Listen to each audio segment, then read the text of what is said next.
नमस्कार, आपण पाहत आहात एक्सक्लुझिव्ह न्यूज. मी बालाजी जगतकर, बीड बहादरपूर इथून.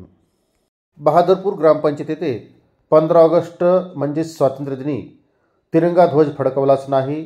मुजोर सरपंच व ग्रामसेवक याची चौकशी करून योग्य ती कारवाई करा अशी मागणी शिव मल्हार प्रतिष्ठानच्या वतीने संस्थापक अध्यक्ष शिवराम शिरगिरे यांनी एका निवेदनाद्वारे जिल्हाधिकारी यांच्याकडे केली आहे. या प्रकरणात जे दोषी असतील त्या सर्वांवर योग्य ती कारवाई करावी अशी मागणी त्यांनी केली आहे. अन्यथा तीव्र स्वरूपात आंदोलन करण्यात येईल असा इशारा दिला आहे. ऐकूयात त्यांची प्रतिक्रिया.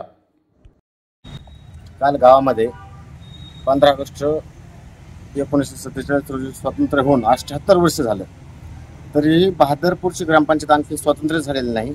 कारण बहादरपूर ग्रामपंचायतनं असा प्रकार केलेला आहे की त्यांनी हर घर तिरंगा हा उपक्रम शासनाने चालवला असून त्यांनी ग्रामपंचायतीवर ह्या वर्षी कसल्याच प्रकारचा झेंडा फडकवलेला नाही. त्यांनी जिल्हा परिषद शाळेमध्ये झेंडा फडकून की बाबा हाच आमचा ग्रामपंचायतचा झेंडा दाखवून मुजोरपणा केला आहे.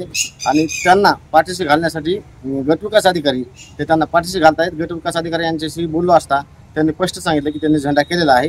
त्यानंतर आम्ही जिल्हाधिकारी कार्यालय, शिवसाहेब, SP साहेब सगळ्यांना पत्र देऊन त्यांच्यावर तात्काळ कारवाई करावी आम्ही अशी मागणी केली आहे. जर कारवाई नाही झाली तर आम्ही कलेक्टर ऑफिस समोर उपोषणाला बसणार आहोत.